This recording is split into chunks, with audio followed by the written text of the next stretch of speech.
चूसा जाता है कि काटा जाता है, ये सवाल होता है। पूछिए पीएम केयर फंड कहाँ है?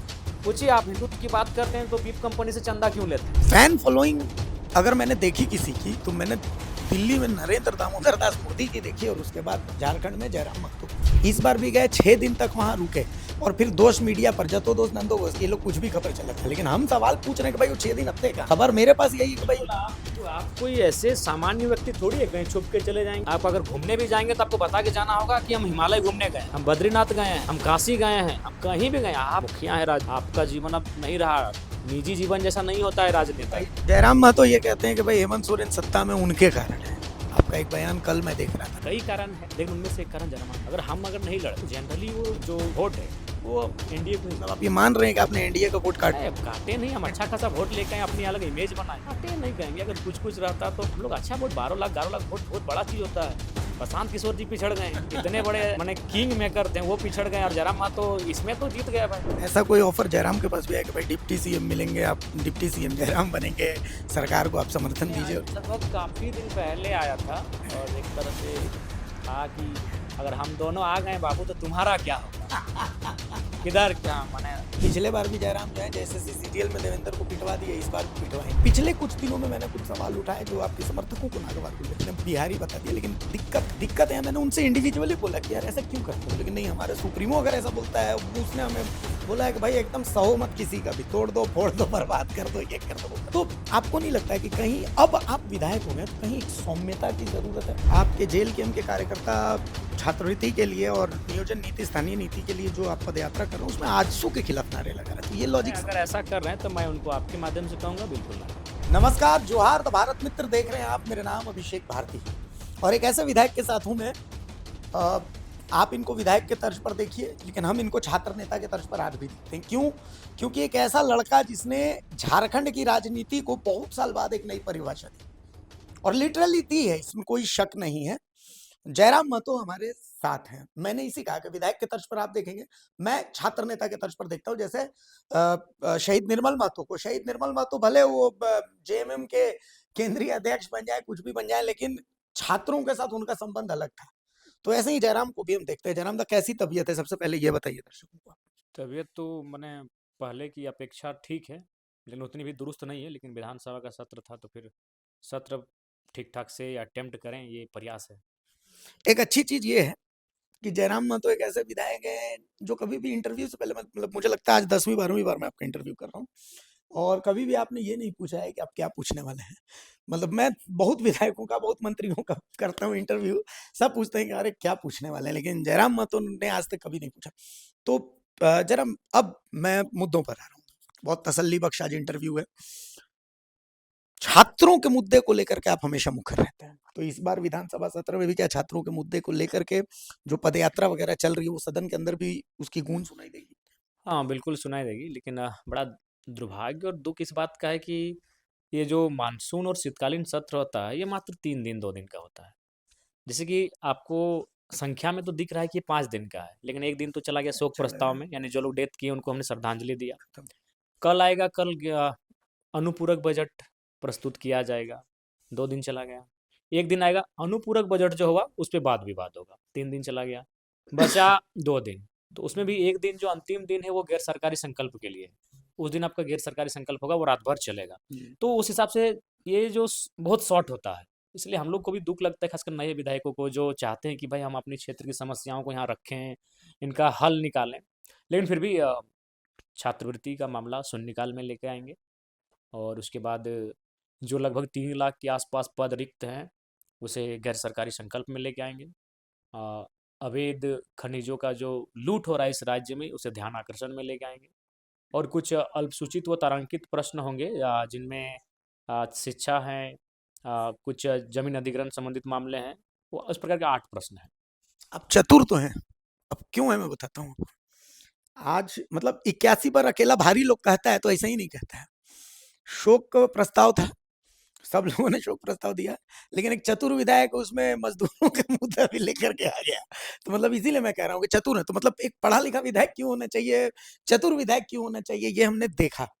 लेकिन एक सवाल ये है, अब जैसे सरकार है तो सरकार ये चाहती है कि भाई उससे कम सवाल पूछे जाए, इसीलिए सत्रों को छोटा रखा जाता है। बिल्कुल। अब कुछ सवाल हैं जिनके जवाब जो है वो एकदम तय है कि इसी तरीके से मिलेंगे। भाई अब छात्रवृत्ति का सवाल दीजिएगा तो मुख्यमंत्री जी आखिरी दिन खड़े होंगे, बोलेंगे हम कहाँ से दें, केंद्र ने हमारा ग्रांट रोका हुआ है। लेकिन वो ये नहीं बताएंगे कि भाई एक यूटिलिटी सर्टिफिकेट होता है, भाई आपने कैसे खर्च किया, आप तो विधायक हैं, आपको भी देना पड़ता है वो, कि भाई हमारे फंड का यूटिलाइजेशन कैसे है, वो सरकार दे नहीं पा रही है। आप बोलिएगा कि स्थानीय नीति क्यों नहीं पा रही थोड़ी, तो हमने तो बेच दिया राजभवन, अब राजभवन उसमें कुछ नहीं कर रहा है तो उसमें हम क्या कर सकते हैं। सरना धर्म कोड तो हमने तो केंद्र को भेज दिया, अब केंद्र उसमें कोई स्टेप नहीं ले रहा तो उसमें हम क्या करेंगे। रोजगार नियोजन नीति, तो नियोजन नीति हम क्या करेंगे, हम जैसे ही करते हैं बीजेपी वाले जाकर के और कोर्ट में केस कर देते हैं, तो हम नियोजन नीति कैसे लेकर के। तो इस तरीके के एक चतुराई भरा खेल जो है वो चलता है। तो मतलब कैसे टैकल कीजिएगा, आप ही की युवा विधायक के तर्ज पर देखिए ये सब चीजें तो चलती रहेंगी। और कई पिछले बार ऐसे सवाल थे जिन सवालों को आपने उठाया भी। गजब बात यह है कि अधिकारियों की तरफ से भी गलत जवाब दिया जा रहा है, जवाबों को छुपाया जा रहा है। तो मतलब ये तो गजब स्थिति है, कैसे करेंगे आप इसे? बिल्कुल, चिंता का विषय है। जो सवाल कम से कम सदन में आते हैं, जैसे कि जब सदन की सुगबुगाहट होती थी, हमें आज भी याद है, उस समय हम लोग सदन में का अंग नहीं भी थे, लेकिन जब सदन की सुगबुगाहट होती थी कि 1 सप्ताह बाद सदन स्टार्ट होने वाला है, तो 1 सप्ताह से जो पदाधिकारी हैं, उनके माथे पर पसीना आ जाता था कि कौन-सा विधायक सदन में खड़ा होकर किस विभाग का सवाल खड़ा कर दे, किस विभाग में व्याप्त करप्शन की बात कर दे, किस विभाग के पदाधिकारी का नाम ले ले। उनमें खौफ होता है, एक सिहरन पैदा होती थी। लेकिन आज वो सिहरन, वो खौफ खत्म हो चुका है और इसका संरक्षण सीधा सत्ता दल उनको दे रही है।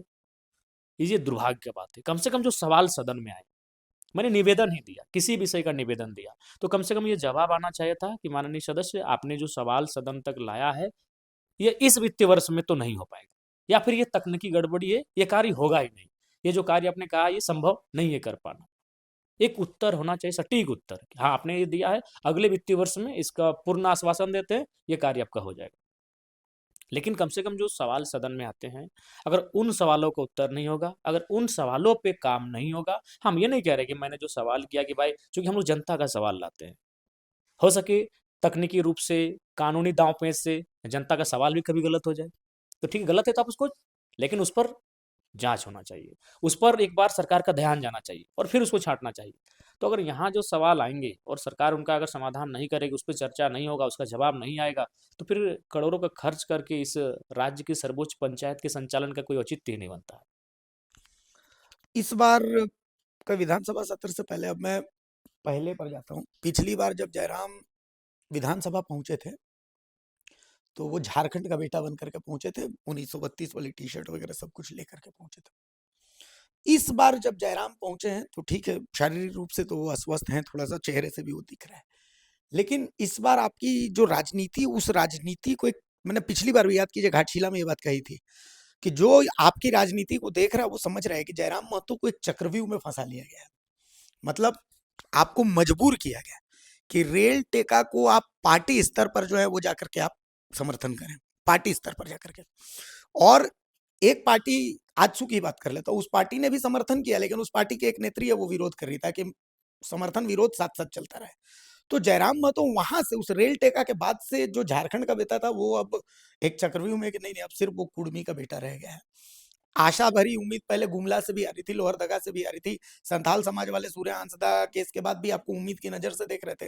लेकिन अभी मैं देख रहा हूँ, हम जब अपने यूट्यूब में आपके लिए खबर चलाते हैं तो उसमें कुछ लोग कमेंट करते हैं तो दिखता है उसमें, उस नाम के आगे उरांव है, टुडू है, मुर्मू है, तो वो जयराम को अब अपना दुश्मन मान के बैठे हुए हैं। तो एक चक्रव्यूह में तो जयराम अभी फंसे हुए हैं।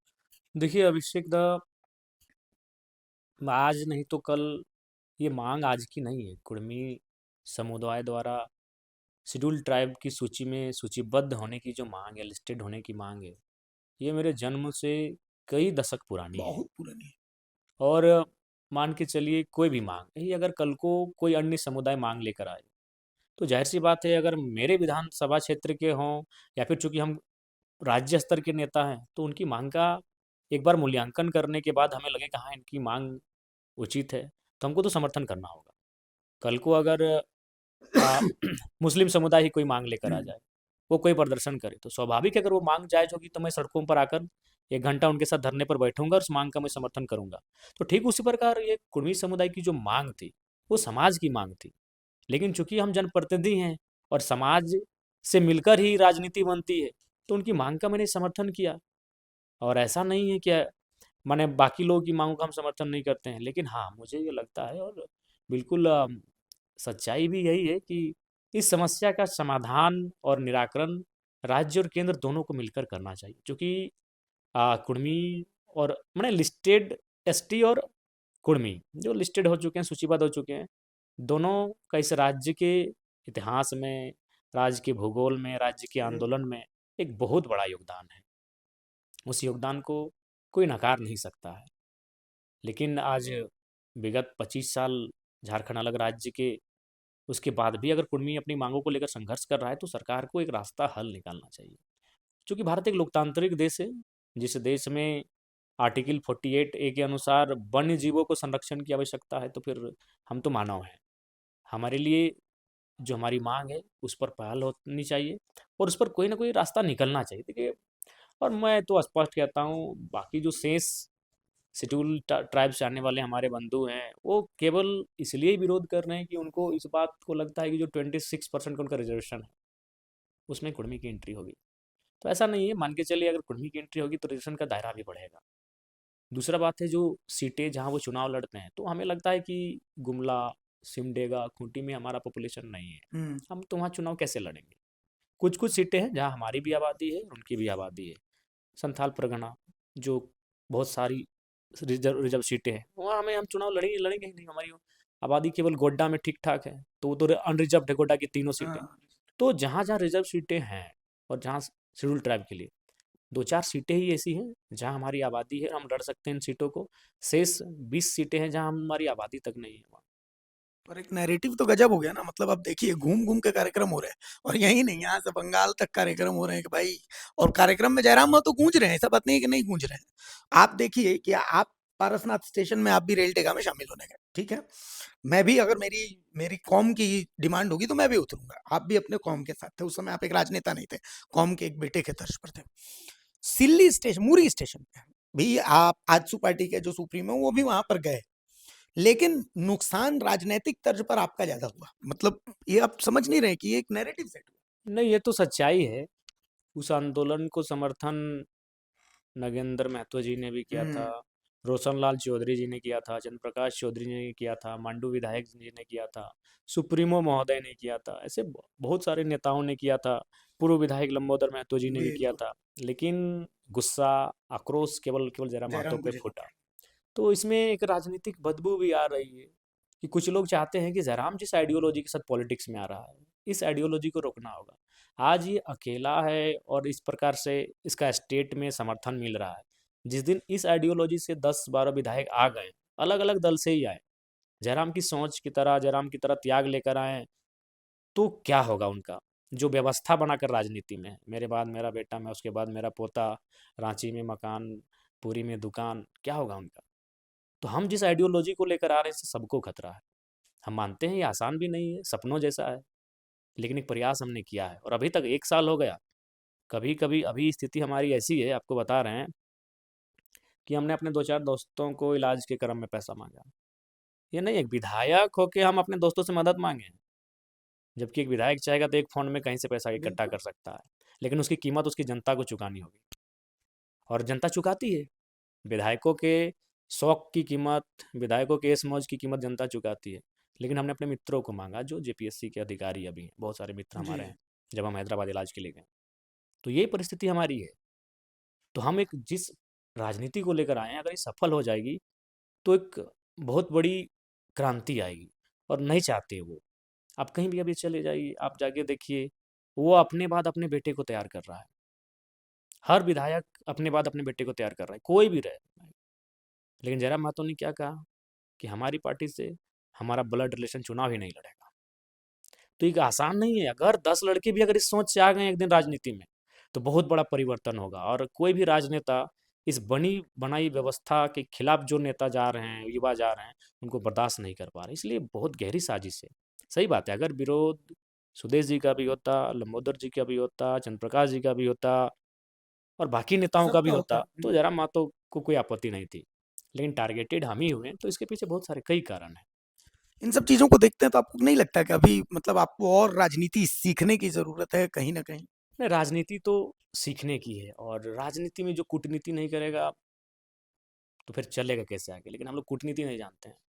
हम लोग सिर्फ़ राजनीति करना पसंद करते हैं। हम लोग वोट की राजनीति कभी नहीं की। तो ये तो है। डुमरी में मतलब आप, चूँकि आप डुमरी के विधायक भी हैं, एक आपका आपकी जो प्रतिज्ञा है वो डुमरी के प्रति भी है। तो विकास कार्यों के लिए एक फंड का रोना रोया जा रहा है, तो क्या विधायक को भी फंड की समस्या नहीं, झेलनी पड़ समस्या रही है? है। हालाँकि हमने लगभग 300 करोड़ का काम किए हैं। इसका हम लोग सोच रहे हैं कि कभी या तो प्रेस कॉन्फ्रेंस करके या तो प्रेस को लिखित रूप से हम लोग दे देंगे वो सारी चीज़ों को। और बहुत सारे ऐसे कार्य किए हैं जो बता नहीं सकते। चूँकि बताएँगे तो फिर जनता हाँ, सही बात है। आपके घर में आके बैठ जाएगी बिल्कुल, कि भाई सहमत हूँ, मेरा भी कर दो। सहमत लेकिन हूँ। वो कभी-कभी लकी है, लकी टाइम में वो हो गया। जैसे फॉर एग्ज़ाम्पल कभी आप अ, लाइन अप करके किसी को 20 लाख मुआवज़ा दिला दिए, किसी को 5 लाख नहीं दिला पाए। फॉर एग्ज़ाम्पल कहीं घर बैठे अस्पताल में किसी का लाखों रुपए का बिल माफ़ करवा दिए, तो किसी का 5,000 माफ़ कराने के लिए संघर्ष करना पड़ रहा है। तो एक समय-समय का बात है। उसके बाद बहुत सारे ऐसे कार्य रहे हैं और हमारे क्षेत्र में जिनको हमने घर बैठे सॉर्ट आउट किया। और उसका कारण यही है कि हम बात करते हैं। बात करने से परहेज़ नहीं करते हैं। आज लोग बोलते हैं कि लड़का बात कर रहा है, तो बात करने से ही हम काम का सॉर्ट आउट होता है। दूसरे नेता बात नहीं कर पाएँगे अभिषेक दा। क्योंकि एक बात हम अभिषेक जी आपको क्लियर बोलेंगे, दूसरे नेता में इतना पेशेंस और ये संभव ही नहीं कि बात कर पाएँगे। मैं बता रहा हूँ कि अ, एक मज़दूर का डेथ हुआ था, तो हम शायद साउथ था या महाराष्ट्र का किसी एचआर या मैनेजर से बात कर रहे थे। हुँ। वो तुम करके बात कर रहा था। पहले हमको बड़ा गुस्सा लगा। हम परिचय दिए कि हम एमएलए बोल रहे हैं। सर भी बोल रहा है लेकिन तुम भी बोल रहा है। तो फिर हम बोले यार उसको भाषा ही भाषा वही ही है, वही है, भाषा ही वही है। बिल्कुल। तो ये किसी भी झारखंड के किसी भी एमएलए का मैं चुनौती देता हूँ, किसी का हिम्मत नहीं है कि सामने वाला एक मामूली मैनेजर उसको तुम करके बात करे और उससे 20 मिनट बात करके वहाँ काम सॉर्ट आउट करेगा। नहीं करेगा। उसका सेल्फ ईगो है। लेकिन हम अपने ईगो को साइड में रख देते हैं, क्योंकि यहाँ मामला ईगो का नहीं है, मामला उस मजदूर के न्याय का है। और लगभग 20 मिनट बात हुआ, और 20 मिनट में हमको लगता है 20 बार भी हमको तुम बोला। हम बुरा नहीं माने, क्योंकि उसकी भाषा भाषा ही वही वही। तो ये चीज़ें हैं जो बाकी विधायकों से नहीं होगा। तो ऐसे बहुत काम किए मैंने, जिनको मैंने लिखित रूप से हम उनको नहीं बता सकते हैं, लेकिन जहाँ लिखित बात है, ऐसे मैं आप आए हैं तो हम आपको थोड़ा-सा दिखा देते हैं, हम लिख के रखे हैं। ये आपका मेरा डुमरी की अगर बात करें तो ग्रामीण कार्य विभाग से हुँ, कुल योजनाओं का भूमि पूजन और शिलान्यास 51 करोड़ 76 लाख का है। ठीक है, ग्रामीण कार्य विभाग की जो कुल रुकी हुई योजनाएँ थी, जिस पर कार्य मैंने अपने कार्यकाल में शुरू करवाया, वह 59 करोड़ 79 लाख का है। ठीक है। ग्रामीण कार्य विभाग जो कुल योजनाएँ जो निविदा में है, वो 7 करोड़ 74 लाख की है। ग्रामीण कार्य विशेष प्रमंडल का जो कार्य है, 13 करोड़ 8 लाख का है। ग्रामीण कार्य विशेष प्रमंडल कुल योजनाओं का भूमि पूजन अभी हमको करना है, चूँकि बीमार थे, वो 5 करोड़ के हैं। अच्छा, सर्व शिक्षा अभियान की बात करें तो 1 करोड़ 74 लाख का एक है। विद्यालयों में निर्माण संबंधित कमरा निर्माण संबंधित कार्य 8 करोड़ 20 लाख के हैं। एक नेतरहाट आवासीय विद्यालय, चूंकि इस आपके बयान के बाद हमारे जो क्षेत्र के झारखंड मुक्ति मोर्चा के समर्थक हैं वो कहेंगे कि योजना तो हमारे कालखंड की है, लेकिन उनको बता देंगे वो योजना कैंसिल हो चुकी थी। अच्छा। वो नहीं बोलते हैं चुनाव के समय में घर घोषणा बैठे कर दिया। नहीं नहीं, घर बैठे शिलान्यास ऑनलाइन कर अच्छा। लेना।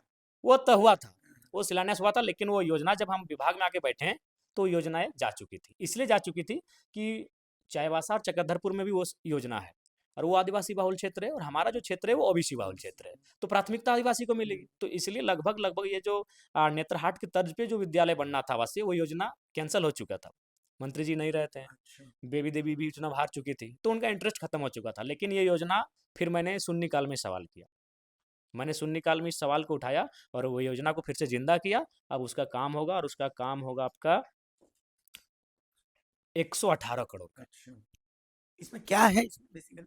बेसिकली वो नेतरहाट का जो आवासीय विद्यालय हाँ, है, ठीक है। उसी के तर्ज पे बनने वाला है। ये अच्छा। पलामू, मेरे ऊपर घाट के पलामू बनने का। हालांकि ये योजना हमसे पहले जो थे हुँ, उनके कार्यकाल की थी, लेकिन ये योजना खत्म हो चुकी थी। अच्छा। उनके देहांत के बाद और उनकी अर्धांगिनी के हारने के बाद ये लगभग लगभग फिनिश हो हाँ चुकी थी, फिनिश हो फिर चुका था। आपने शुरू करवाया। फिर हम जब हमें पता चला विभाग से, शिक्षा विभाग में मेरे कुछ हाँ, हाँ, पदाधिकारी से मित्रता है, उन्होंने कहा कि इस पे सवाल करना होगा, नहीं तो योजना आपके क्षेत्र से चली जाएगी। चली जाएगी। तो फिर हमने सवाल किया तो योजना वापस आ चुकी है, वो 118 करोड़ बनेगी। ठीक।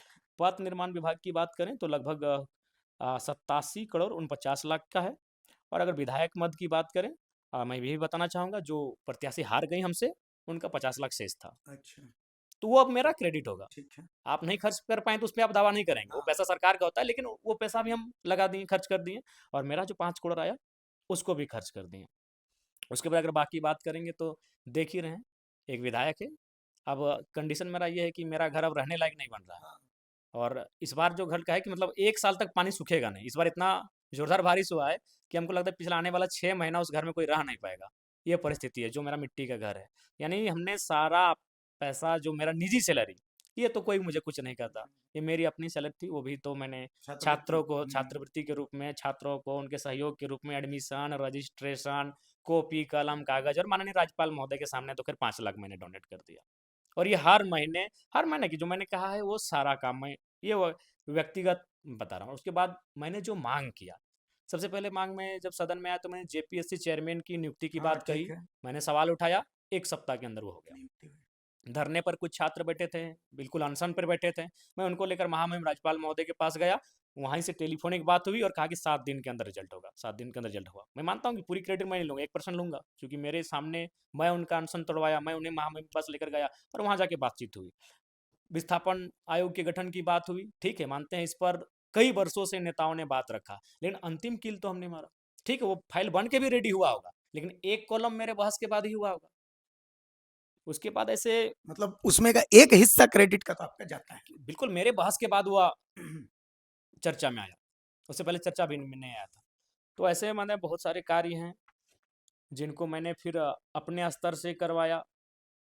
ये और मतलब पूरी फाइल आपने तैयार हाँ, रखी है। फाइल हमने जो जो काम किया 1 साल में, उसको हमने लगभग लगभग तैयार करवा लिया है, और मीडिया जब भी मांगे हमको देने में कोई अच्छा, परहेज नहीं है। एक सवाल ये है, अब इसको जो आपने बताया जैसे विस्थापित आयोग यहीं पर से आते हैं, सबसे लेटेस्ट चूंकि डेवलपमेंट यही थी, इसको इस तरीके से भी देखा जा रहा है कि जेएमएम की तरफ से जयराम महतो को कहा गया कि भाई आप सवाल उठाइए, क्योंकि विस्थापन आयोग की फाइल रेडी है, जयराम इधर सवाल उठाएंगे और उधर विस्थापन आयोग का गठन हो जाएगा, और उसके बाद चूंकि उसका प्रावधान क्या रखा गया है विस्थापन आयोग में, किस तरीके से वो फंक्शन करेगा, उसकी पावर्स क्या है, इसके बारे में किसी को कुछ नहीं बताया गया तो उस समय तक। तो ऐसे में यही ये सवाल था, मैं चाहता हूं कि इसका जवाब जयराम महतो दें कि क्या इस तरीके की भी कुछ चीजें होती हैं। नहीं नहीं, देखिए चूंकि हम वन बाय वन बढ़े हाँ। हैं, गैर सरकारी संकल्प हम जब भी लेते हैं तो एक इम्पोर्टेंट उन विषयों को लेते हैं जिनको मैंने मंचों में ज़्यादा कहा हो। तो सबसे पहला गैर सरकारी संकल्प मैंने क्या लिया, 1932 का हम्म, खतियान, जो बजट सत्र में था। अब मैंने ज़्यादा किस विषय पर बात किया था, विस्थापन पर। ठीक है। 1932 खतियान के बाद अगर मैंने सबसे ज़्यादा किसी विषय पर बात किया है तो विस्थापन पे बात हम्म, किया है। तो सवाल मेरा सेकंड टॉपिक ही था आपकी विस्थापन, यानी जो है उस पर मुझे अब लाना होगा, तो उस पर मैंने गैर सरकारी संकल्प लाया। अब मैंने बात किया था नियोजन पे, आउटसोर्सिंग पे। अब मेरा गैर सरकारी संकल्प नियोजन पे है, स्थानीय नीति पे हुआ, उसके बाद मैं विस्थापन पे आया, अब अब नियोजन मैं पे। नियोजन पे हूँ। तो इस बार जो मेरा सेशन है, ये मेरा गैर सरकारी संकल्प नियोजन पर है। फैन फॉलोइंग अगर मैंने देखी किसी की तो मैंने दिल्ली में नरेंद्र दामोदर दास मोदी की देखी, और उसके बाद झारखंड में जयराम महतो की देखी। पापा बताते हैं, पिताजी बताते हैं कि नहीं, निर्मल दा की भी ऐसे ही हुआ करती थी। निर्मल दा की हुआ करती थी। विनोद बाबू तो बहुत शांत सौम्य थे, लेकिन उनकी एक शांत फैन फॉलोइंग हुआ करती थी। लेकिन होता क्या है जनाब, आप कुछ भी करते हैं ना तो आपके फैंस या जो भी आपके फॉलोअर्स हैं वो उसको ग्रैब कर लेते हैं। जैसे मैं एक छोटा सा एग्जांपल देता हूँ, जयराम महतो विस्थापित है, दर्द विस्थापन का है। मैं चूंकि छोटा नागपुर से, हमारे यहाँ विस्थापन का दर्द तो नहीं है, लेकिन मैं बहुत हद तक बचपन से वो सब देखते आ रहा हूँ, तो समझता हूँ। बाप मेरा जो है वो झारखंड, हम लोग बापे बोलते हैं, झारखंड आंदोलनकारी रहे हैं, तो वो सब दर्द हमने देखा है। मेरा सवाल ये है कि जयराम महतो एग्रेशन में आते हैं तो वो उनके अंदर का दर्द होता है कि मिट्टी मेरा, जमीन मेरा, सब चीज मेरा, अब मिलता क्या, तो रात भर मट्टी का घर में भूख, जैसे आप बोल रहे हैं ना, तो वैसे मेरे घर में भी पानी पूरा जमा है। ठीक है, तो हम लोग यहाँ कोठा होता है सिंधवार ऊपर में डाल करके, तो नीचे से वो पानी छोड़ता है, तो वो सब सब हम लोगों ने भी झेला है। लेकिन सवाल मेरा ये है कि जयराम जैसे कुछ बोल दिए, अब कुछ बोल दिया कि सेल के अधिकारियों को बांध देंगे, तो आपके जो फॉलोअर्स है वो उसको सीरियसली ले लेते हैं। आप तो भावना में आकर के ये बोल देते हैं, लेकिन नतीजा क्या होता है, सोशल मीडिया में गाली वार चल जाता है। मैं एक पत्रकार हूं, मेरा काम सवाल उठाना है। जयराम महतो ने कभी मुझे फोन नहीं किया कि आपने ये सवाल क्यों उठाया, क्योंकि वो जानते हैं कि अभिषेक भारती ने सवाल उठाया तो वो उसका कर्तव्य है, वो उठा रहा है। पिछले कुछ दिनों में मैंने कुछ सवाल उठाए जो आपके समर्थकों को नागवार गुजरे, कुछ ने बिहारी बता दिया, लेकिन दिक्कत कहाँ है, दिक्कत है, मैंने उनसे इंडिविजुअली बोला कि यार ऐसा क्यों करते हो तुम लोग, तो बोले कि नहीं, हमारे सुप्रीमो अगर ऐसा बोलता है, वो उसने हमें बोला है कि भाई एकदम सहो मत किसी का भी, तोड़ दो, फोड़ दो, बर्बाद कर दो, ये कर दो, वो कर दो। तो आपको नहीं लगता है कि कहीं अब आप विधायक हो गए तो कहीं एक सौम्यता की जरूरत है? और यही संदेश आपके समर्थकों को भी देना है कि लड़ाई लड़नी है तो बौद्धिक स्तर पर लड़ो, शारीरिक स्तर पर अगर लड़ाई इस लोकतांत्रिक व्यवस्था में लड़ेंगे तो वो हमें नुकसान पहुंचाएगा। नहीं देखिए हम लोग भी पहला प्रयास यही रहेगा कि ये गांधी का देश है, गांधी के रास्ते से हल निकले। लेकिन आप भी जानते हैं अभिषेक जी, आज परिस्थितियां क्या है इस राज्य की और देश की। एक आम व्यक्ति कितना लाचार हो चुका है कि अगर वो हिंसा पे मजबूरी में आता है। किसी का शौक नहीं है हिंसा। अगर मेरा परिवार है तो सामने वाले का भी परिवार है। अगर मुझे पीड़ा होती है तो सामने वाले को भी पीड़ा होती है। उस पीड़ा का अनुभव है, क्योंकि हम लोग ह्यूमन बींग्स हैं। लेकिन वो तभी वो व्यवहार आप में आता है, तभी वो विचार आप में आता है, जब आप आसपास के माहौल में, वातावरण में कहीं ना कहीं विषैला हो चुका है। और वो तो हमारे लिए विषैला हुआ है। मैं देखिए अपने समर्थकों में मानता हूँ, क्योंकि मुझे याद है एक दिन ऐसे हम बोले मार जिए मार। सही में जितना महिला लोग थी, चूंकि कैमरा नहीं चल रहा था, एक मैंने बता रहे हैं आपको, हाँ, जीएम साहब को पकड़ के रे महाराज। तो ये हुआ था एक दिन, आज कुछ भाई मैं समझ रहा हूँ। पहले की घटना है। ये तो है कि हमारे समर्थक हमसे दिल से कनेक्टेड हैं। तो उनको हम लेकिन ये परिस्थितियां तभी आती हैं जब वहाँ हम बहुत, माने बहुत, अंदर हम तक एकदम कचोट देते हैं। हाँ, माने अंदर तक हम लोग चोट खा जाते हैं। हम लोग अंदर तक वहाँ चोट खाते हैं, तब इस तरह के शब्द आते हैं ना, कि किसी को शौक नहीं लगा। हम आप मेरा कोई भी ट्रैक रिकॉर्ड उठाइए, मेरा भी सोशल मीडिया हम लोग 2016 से चलाते हैं, किसी प्रकार का कोई टिक्का टिप्पणी नहीं मिलेगा। ना ही किसी को हम लोग अभद्रता, कोई व्यवहार ऐसा था ही नहीं। हम लोग का सिंपल सा लाइफ था। आ, खेल कूद होना, पढ़ाई लिखाई करना। और जब एमए की परीक्षा पास किए, तो बगल में हमारा सरकारी हाई स्कूल है, +2 है। वहाँ जाके 4 साल हम शिक्षा दान दिए। देखिए जयराम आज जो करेक्टर है ना, उसका वो जन्मजात करेक्टर है। वो मैंने बचपन से ही अपने आप को वैसा बनाया है। आसान नहीं है। आज के बेरोजगारी के दौर में मुझे पूछते थे बहुत सारे लोग कि आज इतना बेरोजगारी है, आप चाहते तो ट्यूशन पढ़ा के कमा सकते थे, लेकिन अब निःशुल्क शिक्षा दान दे रहे हैं।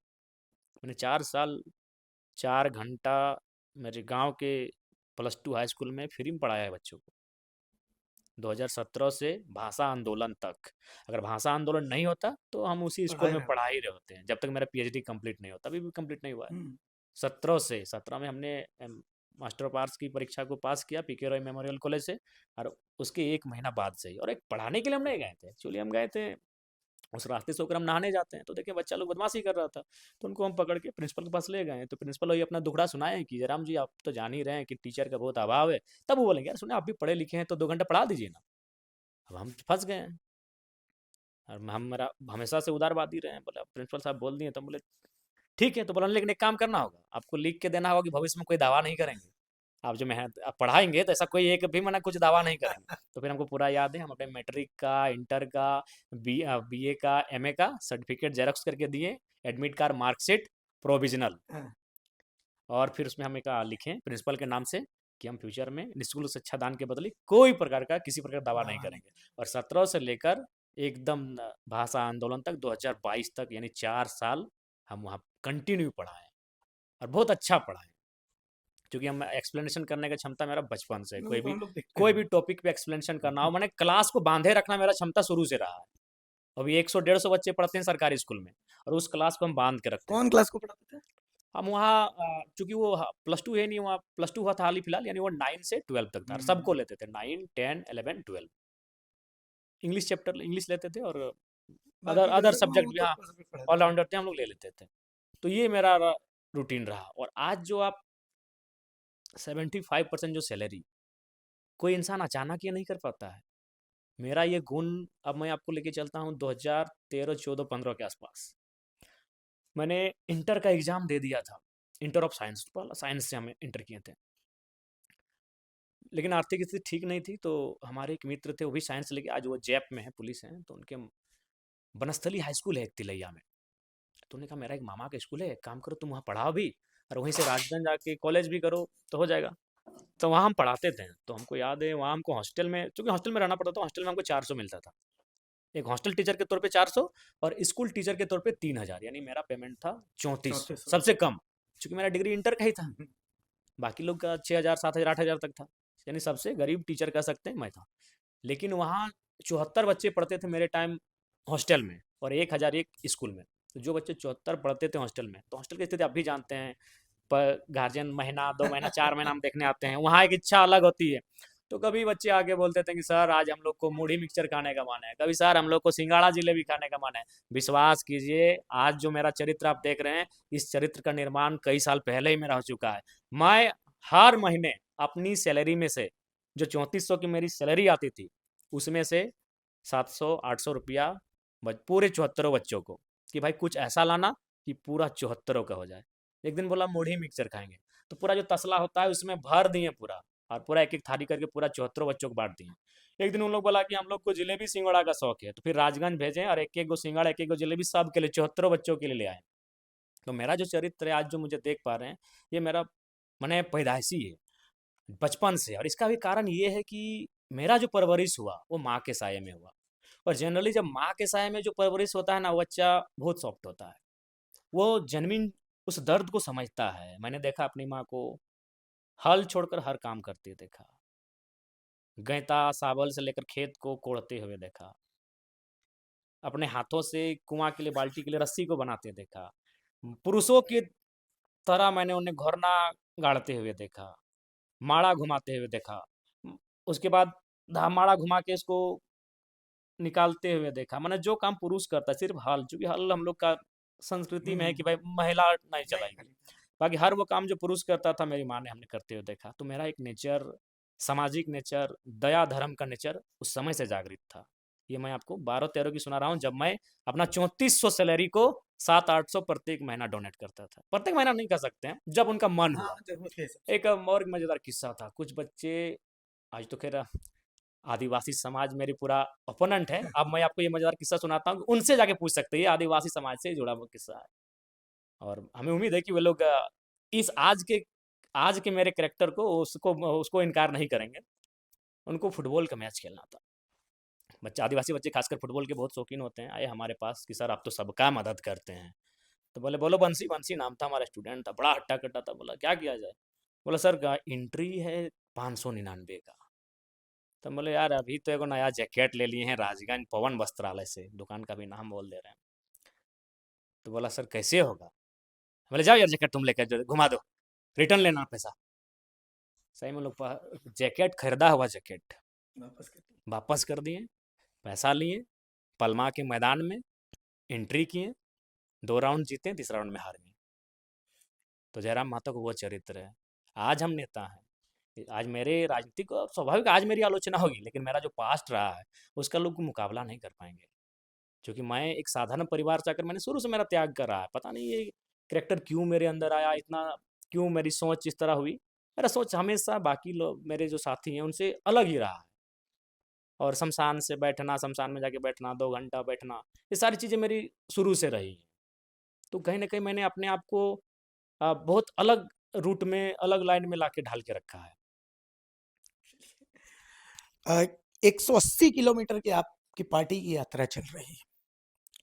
अब मैं सोशल मीडिया के मीम्स देख रहा था, उस मीम्स में यही था कि भाई पिछले बार भी जयराम जो है जैसे सीरियल में देवेंद्र को पिटवा दिए, इस बार भी पिटवाएंगे, जयराम खुद घेरने नहीं जाएंगे। क्या ऐसा होने वाला है?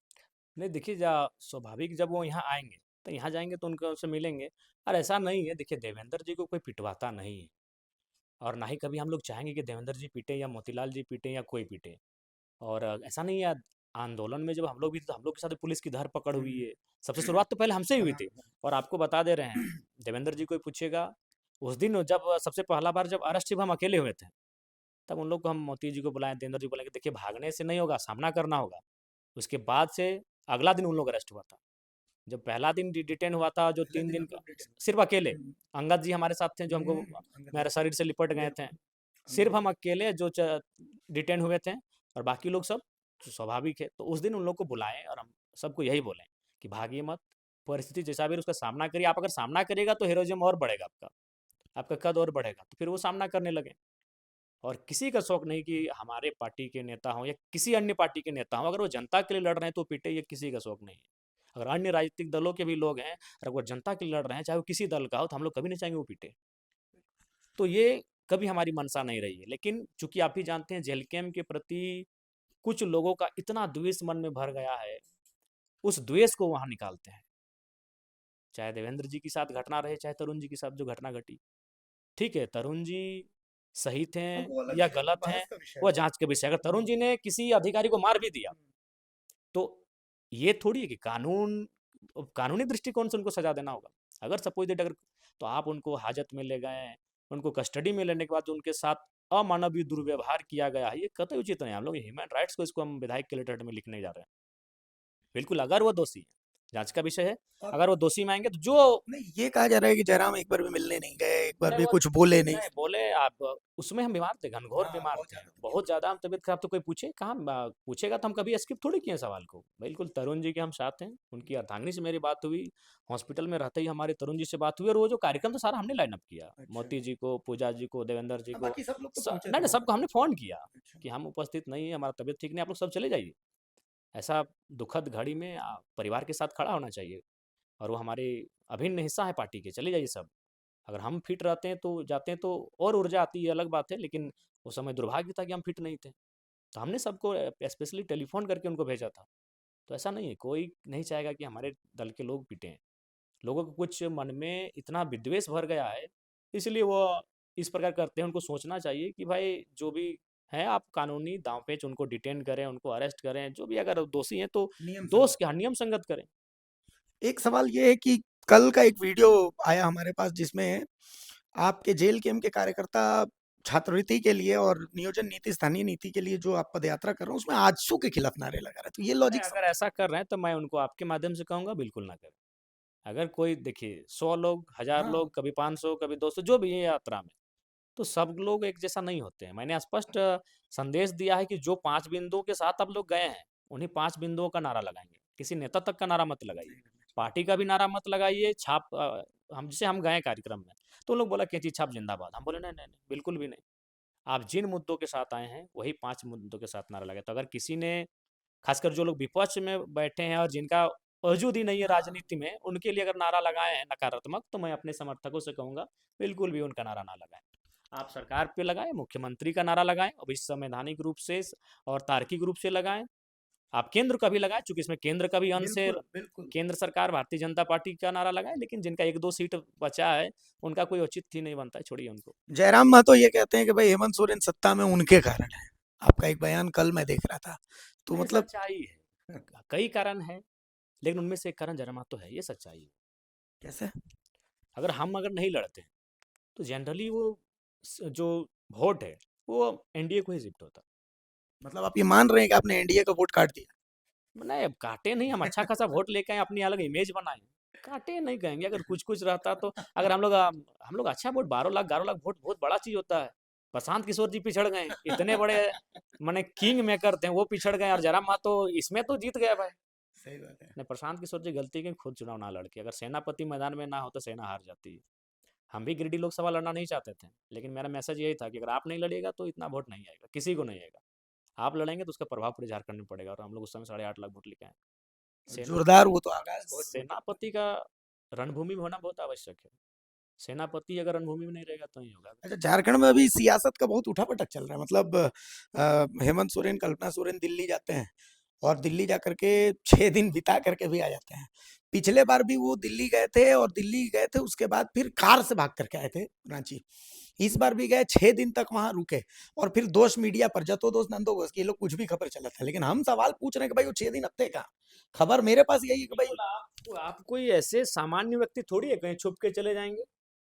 आप आप अगर घूमने भी जाएंगे तो आपको बता के जाना होगा कि हम हिमालय घूमने गए हैं, हम बद्रीनाथ गए हैं, हम काशी गए हैं, हम कहीं भी गए हैं। आप मुखिया है राज्य के, आपका जीवन अब नहीं रहा, निजी जीवन जैसा नहीं होता है होता राजनेता ही का। नहीं। निजी जैसे आप उसी दिन शाम रात को जब सोने के लिए कक्ष में गए, वहां दो लोगों से क्या बात की, वो निजी हो सकता है, लेकिन दिन का जो सारा आपका कार्यक्रम था वो निजी नहीं हो सकता है, वो सार्वजनिक होगा ही।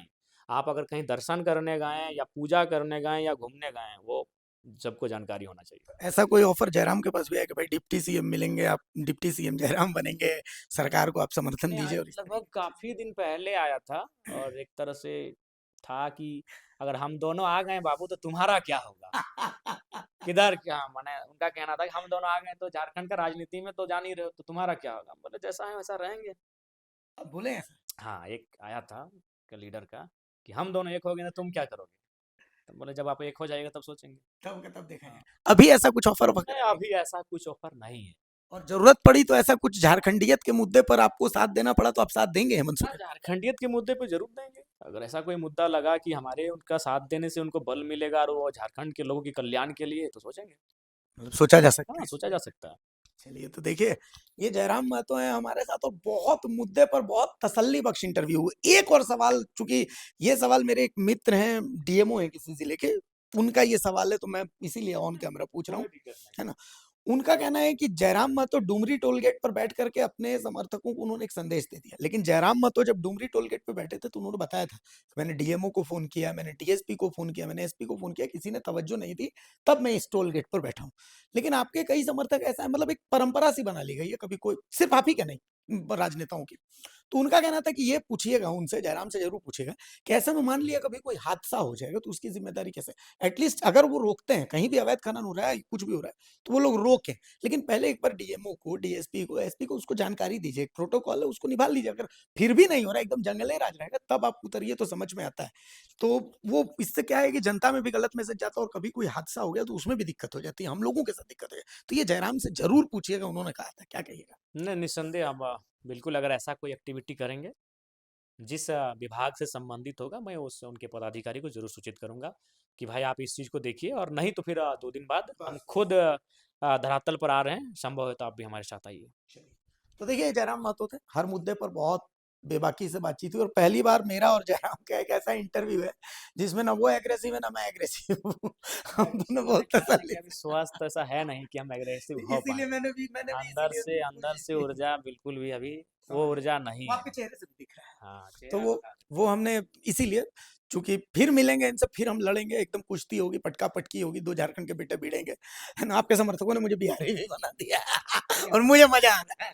देखिए समर्थकों से हम आग्रह करेंगे कि थोड़ा-सा हम लोग का अभी लड़ाई बहुत लंबी लड़नी है, अतः अपने ऊर्जा को सकारात्मक दिशा में रखें। देखिए समर्थक का सब देखिए सभी अभी नए-नए हैं जी, और हम लोग अभी प्रशिक्षण दे नहीं पाए हैं, तो उनमें उनका कसूर नहीं हम है। समझ टीम लीडर होने के नाते उस गलती को हम मानते हैं कि हम लोग उनको एक अच्छा प्रशिक्षण अभी नहीं दे पाए हैं, प्रशिक्षण देंगे भविष्य में और समर्थक अभी वह बहुत ही माने वो नहीं कहते ना कि एक बचपन में हम लोग ने एक छोटी-सी उदाहरण पढ़ा था कि जवानी जो होती है वो बलखाती नदी होती है, उस नदी में डैम बनना चाहिए।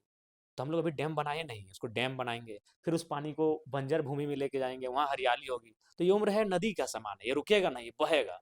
इसको रोकना होगा डैम बना के। चलिए, तो हम इस मीडिया में चौथे खंभे लोकतंत्र के तर्ज पर जहाँ आपको सहायता की ज़रूरत पड़ेगी, हम खड़े हैं और जब तक हमारे प्राण में प्राण है, तब तक आलोचना भी हम करते रहेंगे और ख़ास बात मैं फिर यही बात कह रहा हूँ कि नहीं, भारत आलोचनाओं से हम कभी नहीं डरते हैं। आज आप किसी भी मीडिया हाउस में बैठे व्यक्ति से पूछिए कि हमने उनसे कहा है कि आज ये वीडियो डिलीट कर दीजिए। कभी हमारे बारे में बहुत सारे नकारात्मक वीडियोज़ बने और कई मीडिया तो ऐसे हैं, खासकर जो यूट्यूब से आए हैं, मैं कहना हाँ, नाम ठीक नहीं है। लूँगा, वो ज़ीरो था उनका सब्सक्राइबर। जयराम मातो जब पहली बार उनके चैनल में बैठा तो आज वो लाखों में है और बहुत माने आगे बढ़े और वो अभी नकारात्मक बनाते लेकिन कहिए कि उनसे हमने पुराने दिनों की याद दिलाई कि भाई याद करो वो दिन कि जब हम बैठे थे तब लोगों ने आपको देखा था। अरे उनको तो छोड़िए झारखंड टीवी में जिस दिन झारखंड विधानसभा जयराम मातो घुसा है तो उसका सब्सक्राइबर बढ़ा है भैया। ये चलिए, चीज़ को तो एक मानना होगा। कॉन्फिडेंस है, नहीं इस चीज़ को मानना होगा आपको। मानना आप होगा। अभी भी किसी गाँव में चले जाइए कि झारखंड विधानसभा आप देख रहे हैं ड्यू टू जयराम मातो। हम अच्छा आप बताइए ना ठीक है अभी झारखंड विधानसभा है। अभी लोकसभा चलता है, कितने लोग झारखंड के लोग नहीं, नहीं लोकसभा देखते देखते हैं, हैं? नहीं देखते हैं, नहीं यकीन देखते मानिए हैं। जिस दिन जयराम मातो झारखंड का लोकसभा भी घुसेगा, यही लोग लोकसभा के टीवी को भी देखेंगे। हमारी ये तो शुभकामनाएँ मेरा हैं, है। नहीं हमारी अगर घुसे शुभकामनाएँ हैं। तो ना, ना घुसिएगा, एकदम घुसिएगा। हमारी शुभकामनाएँ, आप जल्दी से स्वस्थ होइए, स्वस्थ हो जाएँगे, उसके बाद फिर लड़ाई चलेगी। मीडिया और नेता की लड़ाई तो हमेशा से चलती रही है, हम ये सवाल होनी चाहिए। पूछेंगे मीडिया और आप जवाब देंगे। मीडिया को बिल्कुल हमेशा नेताओं के विपक्ष में ही होना चाहिए। हमेशा उनसे उनके कामों का सवाल मांगना चाहिए, हिसाब मांगना चाहिए। लेकिन आज ये हो नहीं पा रहा है और नहीं हो पा रहा है, यही हमारा दुर्भाग्य है। आज नहीं तो आप बोलिए आप सवाल पूछ रहे हैं कि आम चूसा जाता है कि काटा जाता है, ये सवाल होता है। पूछिए पीएम केयर फंड कहाँ है? सही पूछिए बात, आप हिंदुत्व की बात करते हैं तो बीप कंपनी से चंदा क्यों लेते हैं? पूछिए सवाल। पूछा जाना चाहिए। तो हमारा वादा यही है कि भाई हम ये सवाल तो पूछेंगे और जो मिलेगा सामने, हम सबसे पूछेंगे। नमस्कार, जोहार।